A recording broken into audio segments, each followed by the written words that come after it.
We're here with Jack Bailey to tell the readers of the Chesapeake Today why he wants to be a state senator from District 29 with St. Mary's in Calvert County, and what motivated him to running in the first place. Actually, Ken, I did not have an intention when I started out in life to be a politician. But as I went through life and through my career, I met certain people, and I actually retired last year in 2017 from 30 years as a policeman. And when I did, I got a call from actually my wife, Karen Bailey, head of school board. She got the first call from Senator Wall, and he said that he wanted to talk to her about running as a commissioner. And she said that she was not interested. And then the call moved to me, and he asked me to come to lunch with him to talk to him about my becoming a commissioner. So I went down to Lexington Park and I met with him and talked to him about the fact of what his views were and why he thought that I would be a good commissioner. And he wanted me to run against John O'Connor. He said he did not get along with John, that John did not see the same things that he did, and he explained to me how I should go about running for commissioner. And he explained to me that the way that he was able to defeat Senator Roy Dyson was the fact that he was able to run a smear campaign against him. And he suggested that I do the same. And he suggested that I start writing letters to the editor. And one of the first things he thought that I should write about and write against was the library in Leonardtown. He was opposed to what the commissioners were doing with that. He told me that that is the way to do it, to go ahead and don't give them any credit for anything that they had done, to just smear them every chance that I had. And I told them that that was not my style, that anyone that had performed and been in public office deserved gratitude to start with. We might have had different views, but the fact is that that is a huge undertaking, not only on the person but on the family, and that we should first give some recognition. And to which Steve told me, he said, he put his finger on the table and he told me about his military career, and he said because he was a commander, he pointed his finger and he said, this finger, he said, that finger determined whether people lived or died. And he said, and if you haven't experienced that, then you can't govern. And I have to say, that was exactly the point that I started considering running for state senate, because I was able to think that this guy has no idea of the values or what it is to represent a community. And managing our community is not governing. It is not a dictatorship. It is the fact that we work together. And all the values that I know from Southern Maryland did not exist in any part of the guidance that he was providing me. And I made my decision on the way home that day when I called my wife. I said, you know, if I run for political office, it's definitely not for commissioner. It's going to be against Steve Wall. We're here at the historic Trent Hall Farm on the Patuxent River with State Senate candidate Jack Bailey, running for the District 29 seat shared by St. Mary's in Calvert County. Our next question for Jack Bailey is, would you explain summarize the higher education controversy and where it stands now? Thank you. The issue is this. Our senator failed to act. He failed to address and failed to support an initiative that the citizens and the University of Maryland and the governor all supported. The money was there this year, the initiative was there, and he just failed to act. And by doing so, the money was removed from the budget, and now he touts that it's back. Well, you know what we've lost? We've lost an opportunity. We're a year behind in technology. We're a year behind in our economic future. This opportunity was lost because of his failure. We're with Jack Bailey in the historic Trent Hall Farm on the Patuxent River. Jack's candidate in District 29 for the Maryland Senate seat that is shared by St. Mary's and Calvert Counties. Jack, the transportation system and network in Southern Maryland is in gridlock. The bridges, the roads, just about everything. I haven't seen where the current state senator has that as a priority for him. How will you treat this issue? This gridlock that exists daily for us needs to be a priority. We need to work on it. I have seen the governor's initiative and the fact that the Harry Nice Bridge is in the glide path right now. That is good because that backup is terrible.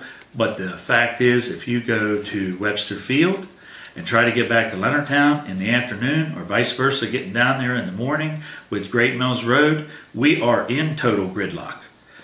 And we need to adjust it. And whether or not Steve drives that road or doesn't happen to drive that road, he needs to address it.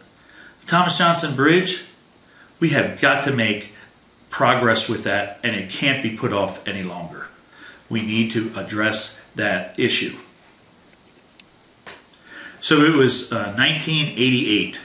I was a young natural resource police officer working at Solomon's. That's when they called me and said, don't let any traffic, any boating or marine traffic go underneath the Thomas Johnson Bridge because the bridge is going to fall down. There's no steel in the concrete. And I was out there and I tried it and I made it for about an hour or two until I was convinced that every person I stopped thought I had lost my mind. And so we ended up, the bridge was closed. They put the steel straps that you can see on the bridge, but there's been nothing. And that was 30 years ago. That bridge needs to be addressed for our day-to-day commuters.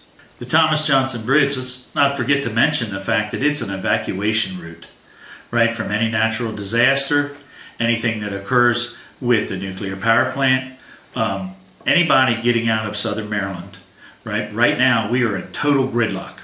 We could not leave Southern Maryland with the roads and the infrastructure that we currently have. Jack Bailey, could I ask you this? Where does leadership start on projects like this? Is that what you consider, you see the role of being a state senator? Yes, the leadership starts. The senator should be bringing this forward because this is something that affects a large part of our constituents every day in their lives. Jack Bailey is a candidate for the state senate in District 29, covering St. Mary's and Calvert Counties. We're standing on the shores of the historic Trent Hall Farm at the Patuxent River. Jack, you spent a career in law enforcement protecting the natural resources of Maryland and the Chesapeake Bay. Can you tell us about this setting here and the economic and resource importance of this place here? There's a lot of history here at Trent Hall. There's a lot of history out here with the Chesapeake Bay. The issue that I think I'd like to bring to light real fast is the striped bass. We all know about the state fish, and the fact is this is the nursery for all the striped bass up and down the whole East Coast. All the Atlantic Coast states benefit from what happens here in the Chesapeake Bay. The Chesapeake Bay bring economically to the United States $7 billion a year. That's what comes out of our fish that we take care of the Chesapeake Bay right here for. We need to look at the return on our investment, and we need more federal dollars. We need more federal input because all the other states are able to take advantage of what we bring to their economy. Jack Bailey, State Senate candidate, District 29. Tell us about the Great Seal of Maryland and how it relates to where we're standing or sitting right now. We're here at Trent Hall Farm, and here at Trent Hall, we're right here on the Great Patuxent River, and there's a reason that on the Seal of Maryland there is a farmer and there's a waterman. Because years ago, this is the history, and this is what brought Maryland to such a powerful state that it is in our union. Right? It was from down here in Southern Maryland. St. Mary's is a very proud place to be from. Jack, could you provide the readers of the Chesapeake Today a little more information about how you stand on being a fiscal conservative and promoting the economy of Maryland? Well, I give a lot of credit in the last 4 years to Governor Hogan. Governor Hogan has changed everything that we do down here in Southern Maryland. He has inspired people to want to stay here. Just 4 years ago, many of my friends in small businesses were thinking about closing shop. They were going to move out of state, and now they're staying here and they're excited about being here. They want to be in the place where they grew up. They want to raise their families where they grew up. But under the O'Malley years, they were preparing to leave. And Governor Larry Hogan has changed that. That's why I embrace him when it comes to his Change Maryland initiative. He is changing Maryland. We're changing it for the better, and I want to be a part of helping him do that. Jack Bailey is in front of the historic Trent Hall Farm on the Patuxent. And Jack, would you please tell the readers of the Chesapeake Today what would differentiate yourself from the current occupant of the state Senate seat? First thing I'd like to say is I'm going to be a full-time senator. I want to represent the people full-time. That will be my job, right? I won't be working for a defense contractor. I won't be just a part-time senator at lunchtime or in the evenings. I want a local office where people can come and they can talk to me directly, where we can work through issues and problems together.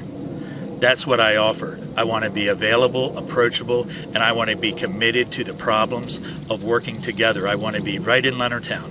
I want to be accessible to the county commissioners.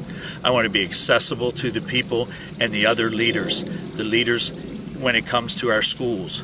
I want to be there to help at the lowest level and to make problems go away. With Jack Bailey, the last question today would be, tell us what you would like to do to try to make our schools safer. School safety is critical for our students, it's critical for our parents, it's critical for our teachers. We've got to continue funding our school systems and our law enforcement agencies. The school resource officers that we have, we need them in every one of our secondary schools. We're very fortunate in St. Mary's County because we're far ahead of many of the other counties. We're very fortunate in what happened with our resource officer at Great Mills. Jack Bailey, can you tell us more about the Trent Hall Farm and the history behind it and who used to own it? Well, I'm very fortunate to be able to stand here. This farm, when I grew up, was owned by Senator Paul Bailey and his wife Verna. This came into the Bailey family in 1955. The house was built in 1789. Trent Hall, this was one of the houses that was left. The British, when they were here in the War of 1812, did not actually burn this house. And we are very fortunate, and I'm very fortunate to have been able to grow up and still get to spend time here on Trent Hall, here at the Patuxent River.